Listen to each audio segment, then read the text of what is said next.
morning, everyone, and welcome to the third of 3 presentations on the proposed amendments to the patent rules. This presentation will focus on the proposed amendments related to the topics of corrections, transfers, fees, and transitionals of the rules. The previous 2 presentations covered the remaining 7 topics outlined in the consultation documents.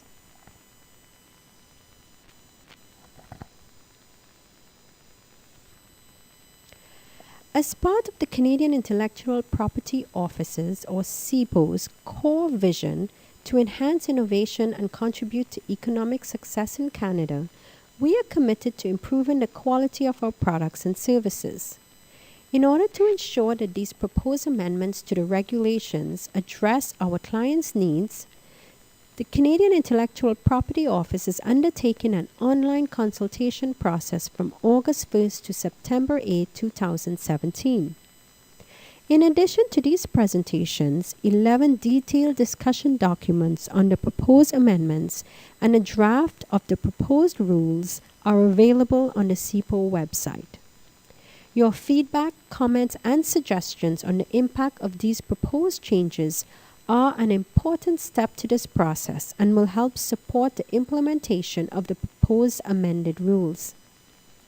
This consultation has 3 main objectives: to inform stakeholders of proposed changes to the patent rules, to provide the policy rationale behind the changes, and to obtain feedback, questions, and comments on the draft rules. We will begin by providing a brief introduction on the rationale for the proposed amendments to the rules. This presentation will outline the proposed changes to the provisions of the rules for corrections, transfers, fees, and transitionals. We will conclude with information on how to provide comments regarding this consultation.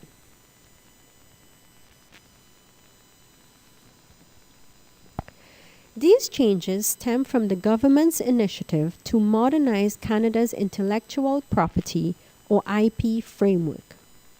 The government first announced plans in 2014 to join 5 widely recognized international IP treaties: the Madrid Protocol, the Singapore Treaty, the Nice Agreement, the Patent Law Treaty, and the Hague Agreement concerning the International Registration of Industrial Designs, abbreviated as the Hague Agreement. To give a bit of context, these proposed rules were drafted following 2 series of amendments to the Patent Act, which received royal assent on December 16, 2014 in Bill C-43 and on June 23, 2015 in Bill C-59. The amendments are not yet in force. They will come into force once the necessary coordinating amendments to the patent rules come into force. These amendments to the Patent Act and the proposed amendments to the patent rules are required for Canada to accede to the Patent Law Treaty. While the majority of the proposed amendments for the rules are required in order to comply with the requirements under the treaty, other amendments were made to undertake a broader review and renumbering of the rules. The amendments will increase legal certainty, streamline and clarify CIPO's processes and procedures, and align Canada's patent protection regime with that of its international trading partners. A modernized patent framework will enable Canada to keep pace with leading international standards and benchmarks, in turn helping Canadian businesses stay competitive in international markets by giving them an efficient means of protecting their intellectual property in various jurisdictions around the world. A regime that is aligned with other jurisdictions will also lower the cost and increase the ease of doing business here, to the benefit of both Canadian businesses and those looking to invest in Canadian markets.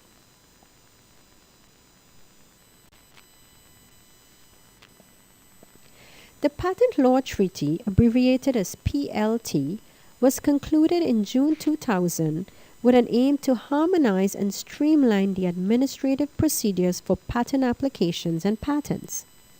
In other words, applicants and patentees will be able to expect the same or similar administrative processes for all jurisdictions for patent applications and patents. There is no change to substantive patent law. What is patentable does not change and remains part of domestic laws.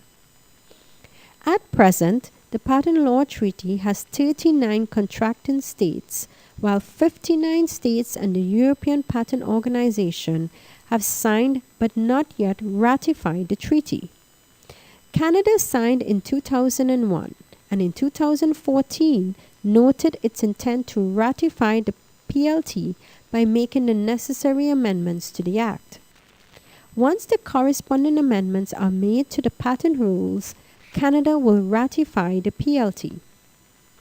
Some of the major changes to the Canadian patent regime include simplified and standard requirements to obtain a filing date, a notification before abandonment, thereby preventing applicant loss of rights without first being advised, the introduction of a 2-month grace period for restoring priority, and the introduction of a due care standard and third-party rights when certain actions are not completed within the prescribed times. In the next few slides, we will discuss the changes to corrections, transfers, fees, and transitionals.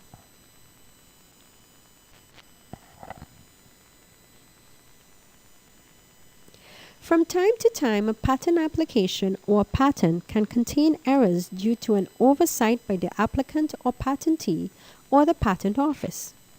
The most common errors in patent applications are the identification of applicants and inventors and information regarding the priority claims. Recent amendments to the Patent Act, which are not yet in force, have repealed the provision for correction of clerical errors and replaced it with regulations providing authority to correct obvious errors. Under the Patent Act, clerical errors in any document at the Patent Office may be corrected at the discretion of the Commissioner.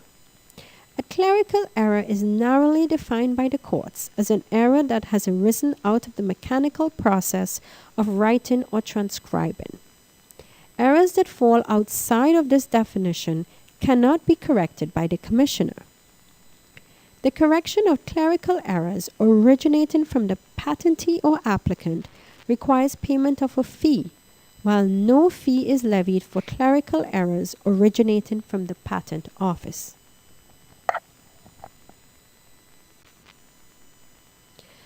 Under the proposed amendments to the patent rules, certain errors in patent applications will be correctable without a fee before certain time limits.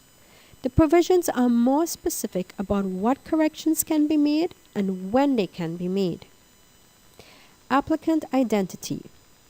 The person who submitted the application will be able to request correction of the identity of the applicant as long as the error arose from inadvertence or mistake without any deceptive intention, and the person who submitted the application provides a statement to that effect. The request will have to be made before the application becomes open to public inspection and before the Commissioner records a transfer.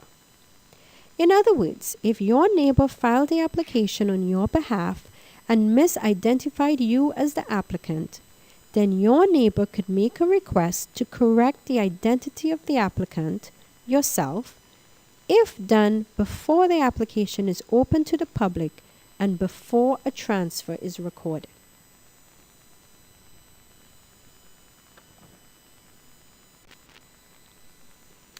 Inventor identity. It will be possible to request the correction of the identity of an inventor, provided that the request for correction is made before a notice of allowance is sent. Please note that this is to correct only the identities of inventors. If the inventor is also the applicant and the identity correction was not made in time, then it may not be corrected as the applicant later using this correction provision. Applicant or inventor name. It will be possible to request the correction of the name of the applicant or inventor if that change does not change their identity and the change is requested before payment of the final fee. Specification or drawings. Any error in the specification or drawings during the application phase may be corrected through the amendment provisions. Obvious errors in the specification or drawings may be corrected after the notice of allowance is sent until the final fee is paid. Certain corrections to priority information, such as the filing date, name of country or office, and/or number in a priority claim, will be permitted during the application phase. However, certain time limits will narrow the availability of the correction mechanism depending on the information in the priority claim being corrected. There will be no fee associated with corrections to the priority claims.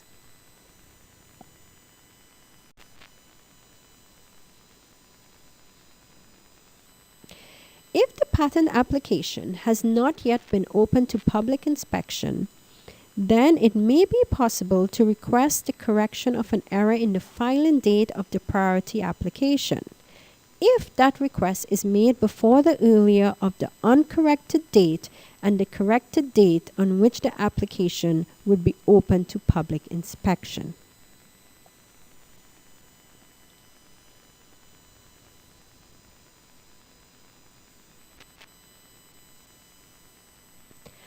Upon request, it will be possible to correct an error in the name of a country or office of filing. The request must be made before the pending application is open to public inspection.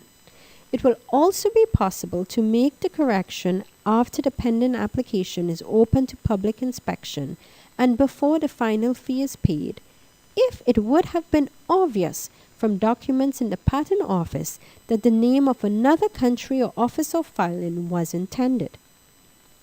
The priority application number may be corrected before payment of the final fee.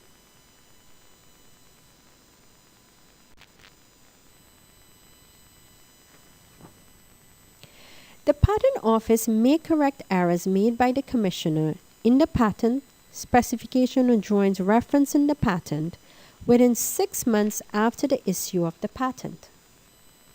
In order for the Patent Office to make the correction, it must be obvious based on the documents on file that something else was intended and nothing else could have been intended.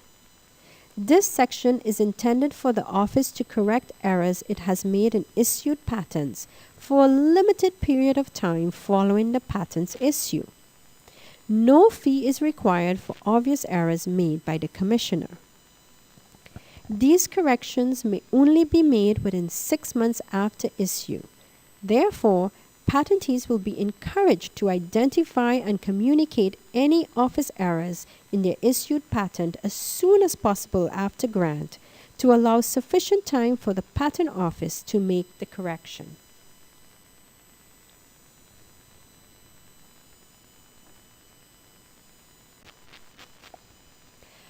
Patentees will be able within 4 months of the patent's issue to request correction of obvious errors in the name of the patentee or the inventor. The actual correction may be made after the 4-month period, so long as the request is made before the time limit. The correction in the patentee or inventor name must not change the identity of the patentee or inventor.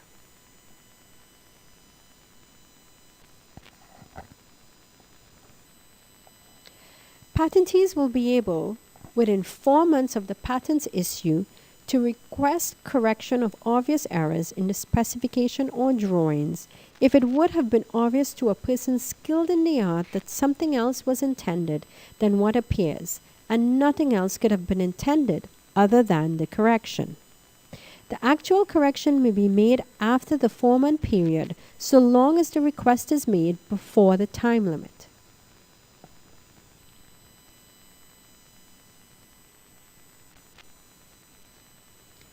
The proposed amendments specify the content for a request to correct obvious errors.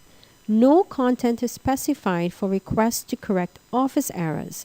though patentees will be encouraged to identify the patent, the error, and any other pertinent details in their request. The correction request for obvious errors must contain an indication to the effect that the correction of an error is requested, the patent number, the correction to be made, new pages if required, and the fee in the amount of $200.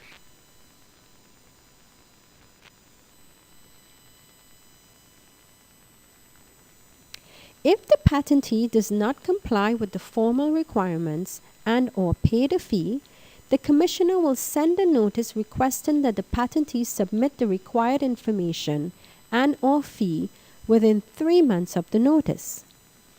If the required information and/or fee are not received within that time, the request for correction will be considered never to have been made.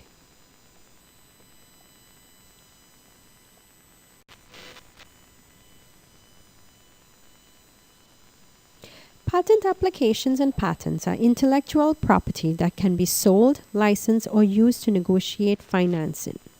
Registering or recording these transactions and changes of name in a timely manner allows the Patent Office to issue patents to the correct owners and maintain accurate records.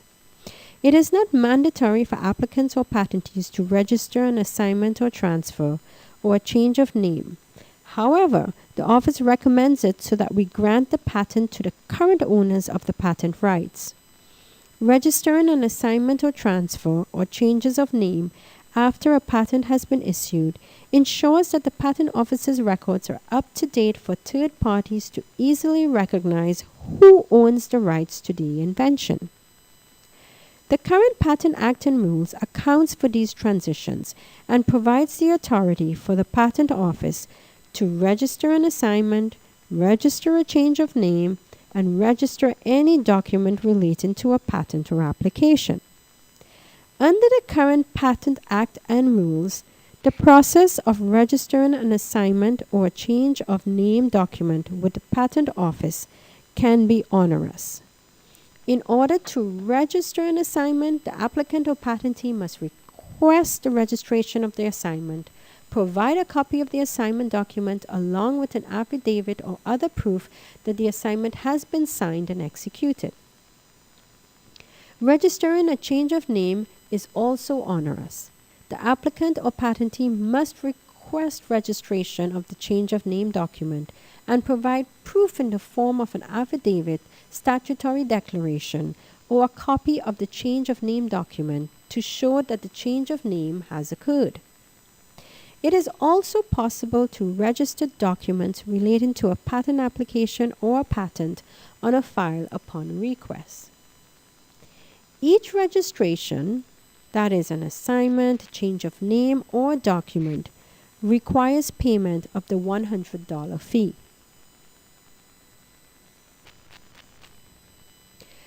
Recent amendments to the Patent Act, which are not yet in force, updates the term assignment to transfer, as well as it updates terminology for registering of transfers and changes of name to recording. The Patent Office would record the fact of the transfer rather than register the transfer document. It would accept the request to record a transfer or a change of name without the actual document, an affidavit, or statutory declaration if the request is made by the patentee or applicant. It would accept the request to record a transfer or a change of name by the transferee, that is, the person or company who received the rights, if they provide evidence that the transfer has occurred. Under the proposed patent rules, a request to record a transfer by the applicant or patentee will only require the request to record the transfer, the name and the postal address of the transferee, and payment of the $100 fee. If a request to record a transfer is submitted by the transferee and not the currently recognized applicant or patentee, the transferee will need to provide evidence of the transfer to the Commissioner. Changes of name that do not change the identity will be recognized on the request of the applicant or patentee under the proposed amendments to the patent rules. Changes of name are distinct and separate from the correction mechanisms for applicants under the rules. There will no longer be a requirement to provide evidence of the change of name by way of statutory declaration or affidavit. The document affecting the change of name will also not be required. Payment of the $100 fee will still be required. Clients will continue to register documents in the same way they do now, that is, other than a transfer or a change of name document. The Commissioner will register any document relating to a patent or a patent application when requested and with payment of the $100 fee.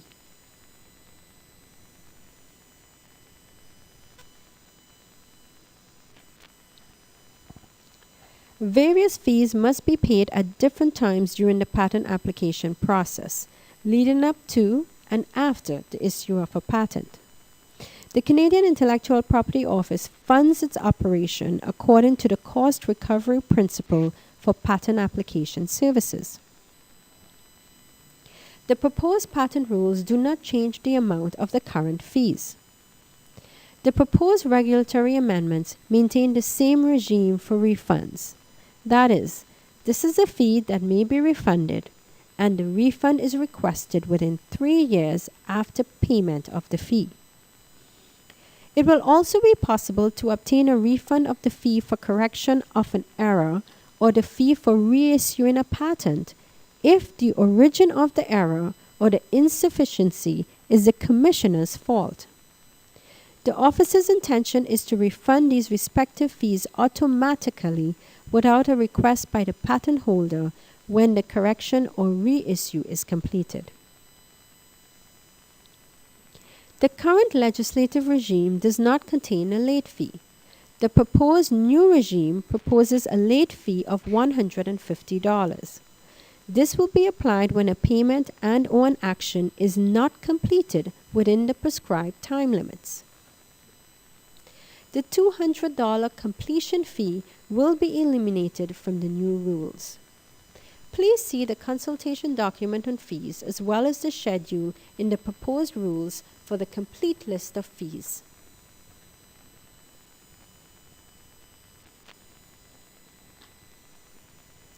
The Patent Act and rules are undergoing changes in order to ensure compliance with the Patent Law Treaty and in order to implement other desired revisions. When new laws and rules come into force, it may not be desirable to apply them to applications and patents that are already in the system.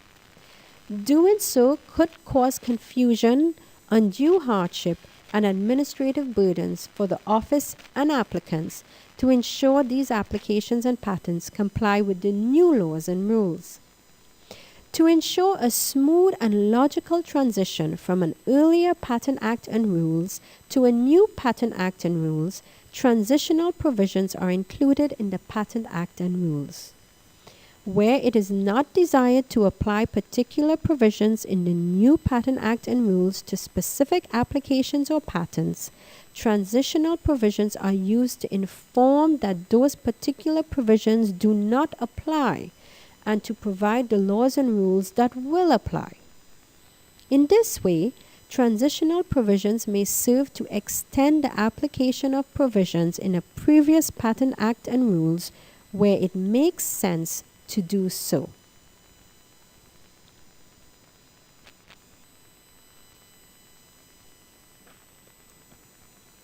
Here is an example of a proposed transitional provision for excess page fees for sequence listings. The new rules proposes to eliminate excess page fees for sequence listings. For applications where the notice of allowance is sent to the applicant before the coming into force date, the final fee will be that which is specified in the notice of allowance and as it was determined by the provisions in the earlier patent rules. If there are excess pages due to the sequence listings, then they would be included in the final fee calculation. If a notice of allowance is sent to the applicant on or after the coming into force date, the final fee specified in the notice of allowance will not take into account the excess page fees for the sequence listings, as they would use the new provisions. Applicants that received a notice of allowance with a final fee that contained excess page fees due to sequence listings before the coming into force may use the new mechanism to amend their application after allowance and therefore cause a new notice of allowance under the new rules to be generated.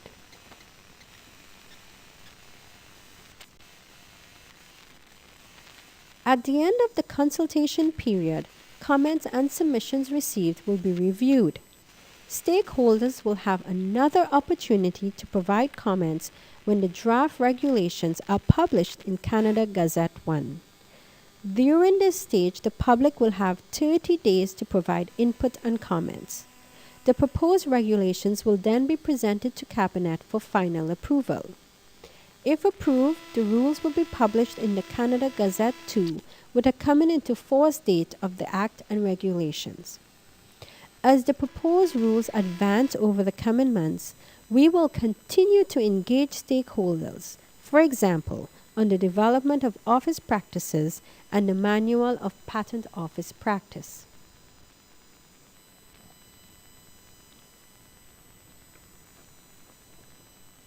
This concludes our presentation on the new provisions of the amended patent rules. Should you have any questions or comments on the contents of this presentation or on the rules, you can visit our website for further information. Here you will find links to key information pages as well as current information on the next steps in this process. To learn more, ask questions, and submit your comments or feedback on the proposed amendments, please email us at the address on the screen. In addition, you can follow CIPO on social media, where we will continue to post updates on the consultation process. Thanks for watching.